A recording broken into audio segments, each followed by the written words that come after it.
ছাত্র জনতার আন্দোলনে ক্ষমতাচ্যুত সাবেক প্রধানমন্ত্রী শেখ হাসিনা ভারতের একটি হাসপাতালে মারা গেছেন। ভারতের রাজধানী দিল্লিতে চিকিৎসাধীন অবস্থায় মারা গেছেন সাবেক প্রধানমন্ত্রী শেখ হাসিনা। শেখ হাসিনা কি বেঁচে আছেন নাকি মারা গেছেন? তিনি অসুস্থ হয়ে দিল্লির সামরিক হাসপাতালে ভর্তি হন। সেখানে তার পুরনো ক্যান্সার ছিল, আরো কিছু রোগ ছিল, যেগুলাতে তিনি মৃত্যুবরণ করেছেন। অবশেষে ফাঁসির দড়িতে ঝোলার আগেই দুনিয়ার বুক থেকে বিদায় নিলেন একবিংশ শতাব্দীর অন্যতম সেরা স্বৈরাচার, নব্য ফেরাউন এবং অসংখ্য ছাত্র জনতা, শিশু, বৃদ্ধ, নারী এবং নিরীহ নিরস্ত্র মানুষের গণহত্যাকারী শেখ হাসিনা।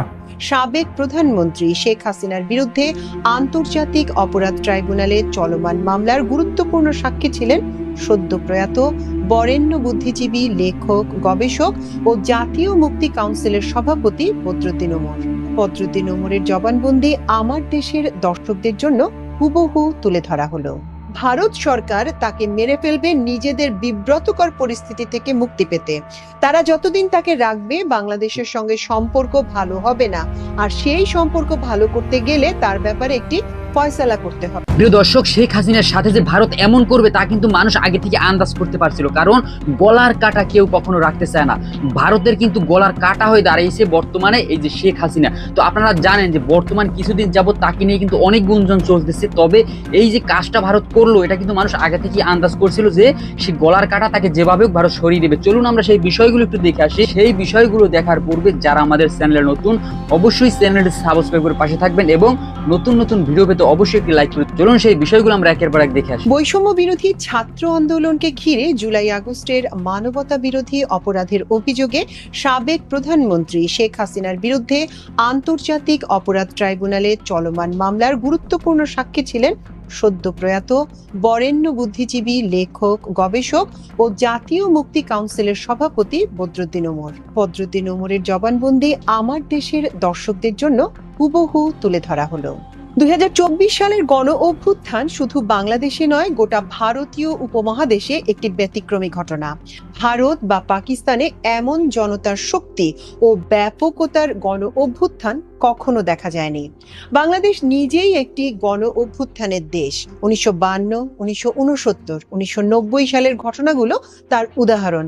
তবে এসব অভ্যুত্থানের মধ্যে 2024 সালের গণ অভ্যুত্থান ছিল সবচেয়ে বিস্ফোরক, সবচেয়ে রূপান্তরমূলক। ভাষা আন্দোলনের মধ্যে দিয়ে ভাষার স্বীকৃতি এসেছিল। 1969-এ আইয়ুব খানের পতন হয়েছিল। 1990-এ এরশাদের পতনের মাধ্যমে একটি নির্বাচিত সরকার প্রতিষ্ঠিত হয়েছিল। কিন্তু এসব আন্দোলনে এমন সর্বগ্রাসী ভাঙন, এমন পলায়নপর সরকার বা দল দেখা যায়নি। 1924 সালের অভ্যুত্থানে শেখ হাসিনা দেশ ছাড়তে বাধ্য হন। শুধু হাসিনাই নয়, তার মন্ত্রিসভা, দলের কেন্দ্রীয় নেতারা, এমনকি তৃণমূল পর্যায়ের নেতাকর্মীরাও দেশ ছেড়ে পালায়। এরকম ব্যাপক দলীয় পতন, আতঙ্ক ও আত্মগোপন বাংলাদেশের ইতিহাসে আর কখনো ঘটেনি। সিরিয়া বা অন্য কোনো দেশে স্বৈরাচার পতনের পরও এত সংগঠিত দলীয় পলায়ন দেখা যায়নি। এই অভ্যুত্থানের গভীরতা বোঝাতে একটি প্রতীকী চিত্র যথাযথ। শেখ হাসিনার পালানোর পরদিন থেকে সারা দেশে শেখ মুজিবের মূর্তি ও মুরাল সাধারণ মানুষ ভেঙে ফেলে। কেউ কোনো নির্দেশ দেয়নি, তবু এটি ঘটেছে। এটি এক ধরনের প্রকৃতির প্রতিশোধ, যার বহিঃপ্রকাশ জনগণের স্বতঃস্ফূর্ত প্রতিক্রিয়ায় হয়েছে। বহু বছর ধরে নির্যাতিত, অবদমিত জনগণের ক্রোধ এই অভ্যুত্থানে বিস্ফোরিত হয়েছে। শেখ মুজিব নিজেই একসময় পার্লামেন্টে দাঁড়িয়ে বলেছিলেন, সিরাজ শিকদার কোথায়, যেটা ছিল একটি অমানবিক ব্যঙ্গ। কিন্তু ইতিহাসের প্রতিশোধ হয়েছিল ওই বছরেরই আগস্টে, যখন মানুষ বলেছিল শেখ মুজিব কোথায়। এভাবেই ইতিহাসে অনেক সময় ঘটনাগুলোর পুনরাবৃত্তি হয় প্রতিশোধের রূপে। এই অভ্যুত্থানের ফলে আওয়ামী লীগ শুধু ক্ষমতা থেকে বিতাড়িত হয়নি, তারা জনগণের বিশ্বাস থেকেও বিতাড়িত হয়েছে। মুসলিম লীগের পতনের মতোই এবারের গণ অভ্যুত্থান আওয়ামী লীগের জন্য একটি চূড়ান্ত রাজনৈতিক পরিণতি তৈরি করেছে। ভারতের সহায়তায় তারা হয়তো কিছু অন্তর্ঘাতমূলক তৎপরতা চালাতে পারে, কিন্তু জাতীয় রাজনৈতিক দল হিসেবে তাদের পুনরুত্থান অসম্ভব বলেই মনে হয়। এছাড়াও এই অভ্যুত্থানের একটি গুরুত্বপূর্ণ দিক হলো ছাত্রদের ভূমিকা। তারাই ছিল এই আন্দোলনের প্রধান চালিকা শক্তি। ইতিহাসে ছাত্ররা বারবার নেতৃত্ব দিয়েছে, কিন্তু এবারের আন্দোলনে তারা যে সাংগঠনিক শৃঙ্খলা, সাহস ও আত্মত্যাগের পরিচয় দিয়েছে তা বিরল। আওয়ামী লীগের শাসনামলে শেখ হাসিনা বড় বড় সব অপরাধ করেছে, আর শেখ হাসিনাকে ওই সময় ভারত সমর্থন দিয়ে গেছে। সে দীর্ঘদিন ভারতে থাকার সময় সেখানে ভারতের সঙ্গে সম্পর্ক গভীর করেছে। ভারতের গোয়েন্দা সংস্থা রয়ের সঙ্গে তার যে গভীর সম্পর্ক ছিল, এটা কোনো নতুন ব্যাপার ছিল না। এই সম্পর্কের ভিত্তি ছিল যে ভারতই একমাত্র রাষ্ট্র যেটা তাকে ক্ষমতায় বসিয়েছে, ফলে পতনের পর সে ভারতে পালিয়েছে। সে ওখানেই থাকবে, ওখানে থাকাটাই এক ধরনের শাস্তি। সেখানে সে জ্বলে পুড়ে মরবে। আরেকটি শাস্তি হতে পারে, যেটা আমি মনে করি, ভারত সরকার তাকে মেরে ফেলবে নিজেদের বিব্রতকর পরিস্থিতি থেকে মুক্তি পেতে।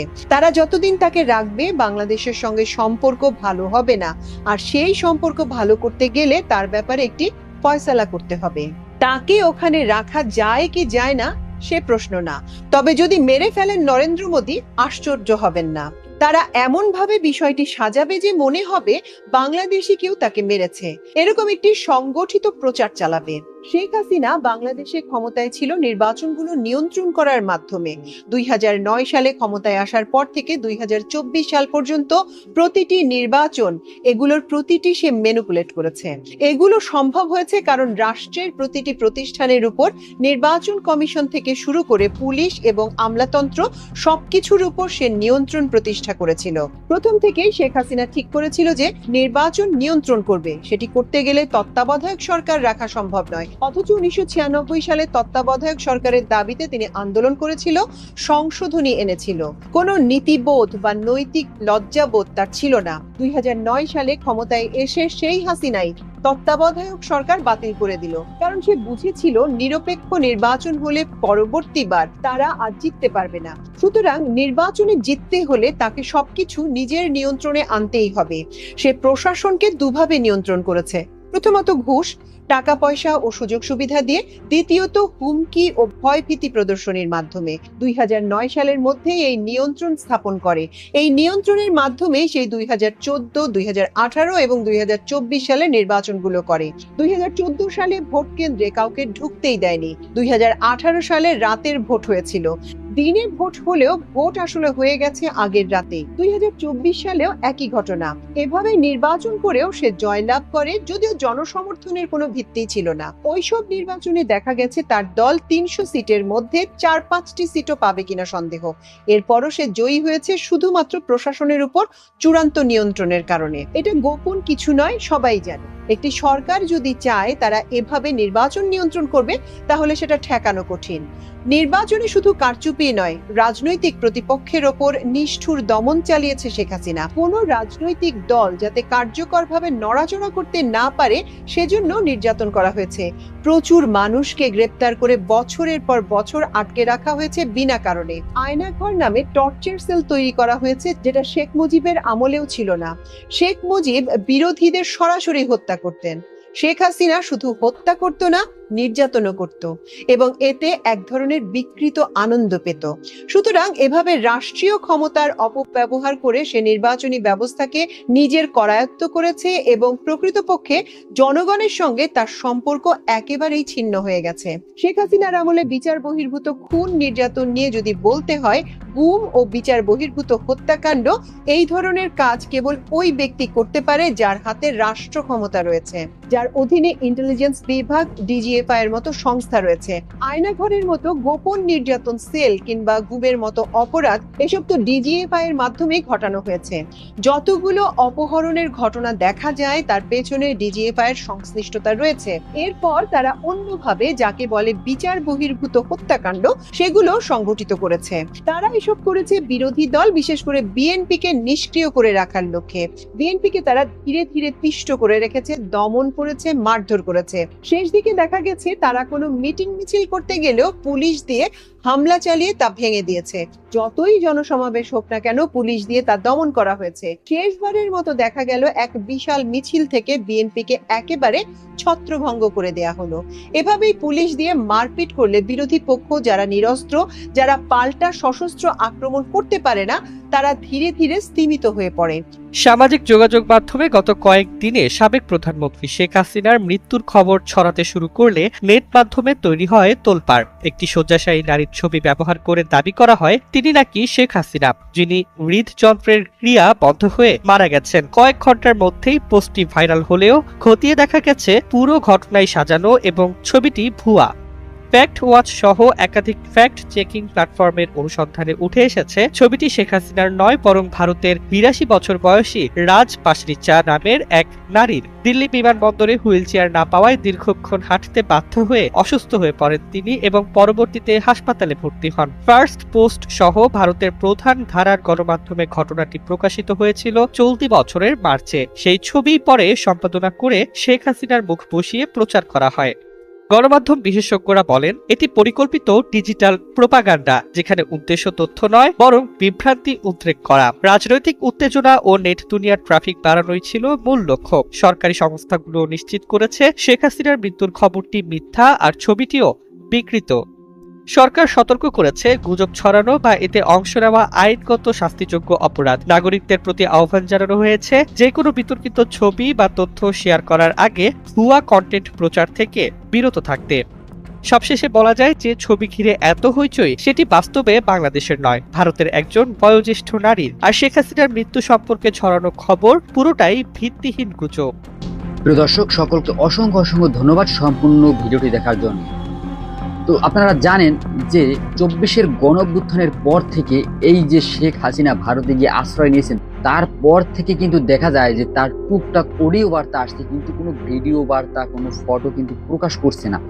তো সেখান থেকে, সেই সাইড থেকে কিন্তু অনেকে ধারণা করতেছে যে মোদী সরকার বা ভারত সরকার হয়তো তাকে শেষ করে দিয়েছেন। এই বিষয়টাকে তারা আন্দাজ করতেছেন। এবং আপনারা এই বিষয়টা দেখেছেন যে আসলে এই যে একটি মাধ্যম, এটা কিন্তু ভারতের একটি মাধ্যম, তার এই যে শেখ হাসিনার কিছু ফটো বা ভিডিও হোক, এটা কিন্তু প্রকাশ করে দাবি করতেছেন যে শেখ হাসিনাকে যেভাবে হোক ভারত সরকার শেষ করে দিয়েছেন। তো এই বিষয়টা কিন্তু সোশ্যাল মিডিয়ায় ব্যাপক আলোড়ন সৃষ্টি করেছে। তারপরে এটা ক্ষতি দেখার পরে কিন্তু দেখা হয়েছে যে না, এটা ভারতের এক মাধ্যমে কিন্তু এটা প্রকাশ করেছে, এটা কিন্তু আসলে কোনো দেখা যায় যে সত্যতা পাওয়া যায়নি। তো যাই হোক, এই বিষয়কে কেন্দ্র করে আপনাদের ব্যক্তিগত মতামত অবশ্যই কমেন্টে লিখে যাবেন। সবাই ভালো থাকবেন, সুস্থ থাকবেন। যদি ভিডিওটি ভালো লাগে অবশ্যই লাইক করে দিবেন। ধন্যবাদ সবাই।